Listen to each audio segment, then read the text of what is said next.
I pulled into my parents' circular driveway, and I pulled behind their car. It was a mid-April day, pleasant, sunny, nice day. But I was not feeling any of that at the moment. I had a fog going on and a little bit of storm happening because I was thinking about my parents. My mom and my dad were on their way to go to an annual military friends gathering. This year it was going to be in Tampa, Florida, and they were going on a cruise. Normally I would be excited and thrilled and joyous and say, "Go, have a good time, kids." But not so much this year. My mother's glioblastoma brain cancer had started coming back. In 2011, when she was diagnosed, 3 years before that particular date on the driveway, in that particular time, they had told us that the radiation treatments would help her have a little longer life, but eventually it would come back. And those years were really good. But right before that trip, for a couple months, we'd been noticing a change. Mom couldn't do some of the things that she loved to do. She couldn't read a book anymore. She couldn't play handbell choir anymore. She couldn't play solitaire on the computer. And most important, she was no longer able to finish logic puzzles. Not only that, some of those normal societal rules were beginning to loosen. For instance, we now had to follow my mom in the store because if she saw some candy or some cookies she liked, she'd just take them off and walk on out. She had an opportunity to go visit at the White House with the Obamas on that last Christmas of theirs. And she enjoyed, waving to them and then forgot completely about them as she devoured every single piece of pastry she could find and then got lost in the bathroom as they were trying to clear them out. And then the bathroom. Sometimes she would forget to put the skirt down or the pants up. And we would ask my mom in those moments, "How you doing, Mom?" She would say, "I'm fine." Or she'd pat your arm, or she'd look at you, or shake her head, or roll her eyes. That's what I was thinking about. And so I hit that first step, and on the way into the door, and something caught the side of my eye. And I turned around, looked at my dad's car, and my mom was sitting in the car. I walked over there. I opened the door and said, "How are you doing, Mom?" "I'm fine." "Why are you in the car?" "'Cause I'm waiting for your father. He's taking too long." And she took the door, and I had to move my hands real quick, and she slammed it closed. I was like, okay. So I got up in the steps, and I went inside, and I said, "Dad." He said, Sheila, where's your mother? I've been calling her. She hasn't answered me. Where's your mother?" "In the car." "What?" "She said to hurry up. You're wasting her time." "What?" He tried to look out the bathroom window. He had been shaving. He couldn't see her. He was like, "Lord have mercy. Check your mother's bags and see if she packed everything." Everything was perfectly packed. Perfectly, like she usually did. I said, "It's all here." My dad came out, put on his shirt, and said, "I don't think we should go, Sheila." I said, "You're going to have a hard time pulling her out of the car. It's going to be tough."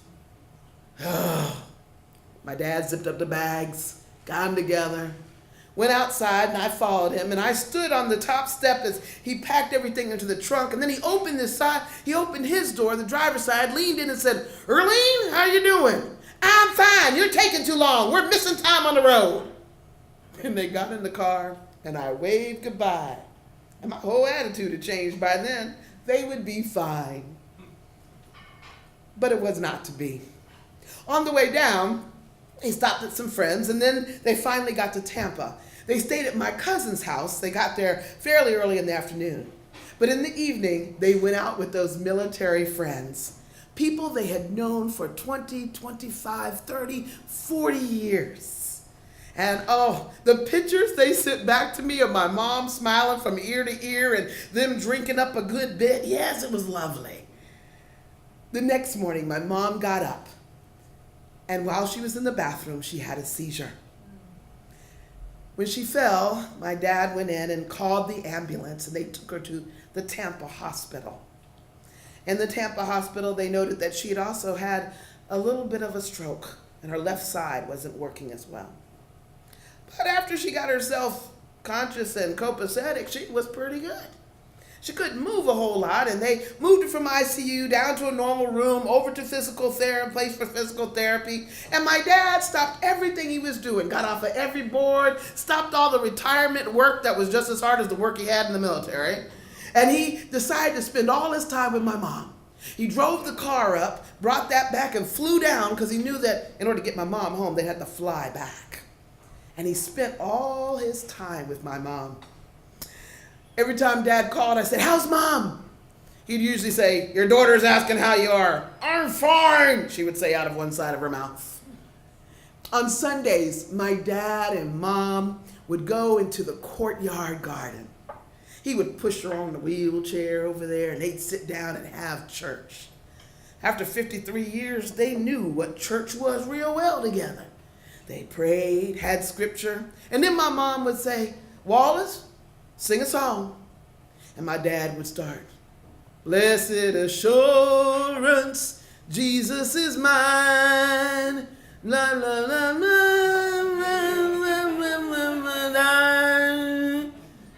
That's meant he didn't know those words. And my mom would look at him and say, "Wallace, you know those words. Oh, what a foretaste of glory divine." And she would sing the rest of the song. And my dad would say, "You okay, Earlene?" "Yes, at least I know my songs." And she was doing well. We made plans to bring her home. We had a plane set up for her. I had made all the arrangements, and she was coming home. On that day she was coming home, I got a phone call. "Hey, Dad, how's Mom?" "Not so good, baby." Come to find out that the medication she'd been taking covered up some of what was happening inside of her. And a bunch of her internal organs were just failing. "Sheila, come on down. Call your younger sister and bring the boy." The boy is my son, 27 years old. That's all anybody says, "Bring the boy." And so made the arrangements, and we all got there. We piled on into that room, that ICU room. I looked at my mom. I believe she had every tube there ever was and every part of her body there ever could be one. And it was the sounds in there, the beep, beep, beep, the... And then my mom, she looked different. Her face was bloated, her body was bloated, her feet were bloated. She had about 5 blankets on her, and she was still shivering a little bit. When we got there, she was asleep, so we talked over her body as if she wasn't there. Finally, she opened her eyes and looked at us. And when she did, with her left hand, she took my dad's hand and held on to it.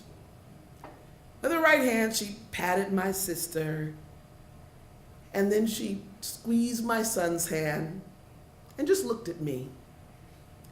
My sister, my younger sister, was overwhelmed, and she said, "Mommy, we love you." And my mama said, with her raspy voice, "I love y'all too." My son and my mom had a special relationship. There was only one grandchild, kind of like your relationship, maybe not only one, but there was only one important one. My son was the only one. He was the only one, and his running partner had been his grandma. He would do anything for her. The only reason he had been born was so he could reach up to the top cabinets for his grandmother, or at least so she told him on a regular basis. And so whenever they saw each other, they had their own special way of greeting. And so he said right there, on that day, May 20th, 2014, his 28th birthday, he said, "Working hard, Grandma?" And she gave her usual response, "Hardly working, baby." A tear rolled down my son's face. I pulled him in a little bit. We looked at her, and she was just breathing. And then my dad leaned over and he said, "Earlene, how are you doing?" eyes went wide. She lifted up a little. She said, I wish you stopped asking me that question. And she closed her eyes and breathed deeply. My father chuckled and smiled. My sister was distraught. Daddy, she didn't mean that. She loves you, Daddy. Remember, she said she loves you, Daddy. And my dad said, oh, she meant it all right. She said exactly what she wanted to say. Stop asking me that question. I'm all right. I'm going to be all right. Don't worry about me. After 53 years, you would think I'd stop asking the question. We all laughed. And then we separated. Every time I called, the next 2 weeks that my mom lived, those were her last words. But for the next 2 weeks, she still lived. And I would call and say, how's Mom? And every time I thought about that question and the answer, I was like, she's all right, wherever she is. And even to this day, I think, wow, what love can be given when you give that same question, but sometimes an answer that says everything's all right. Thank you.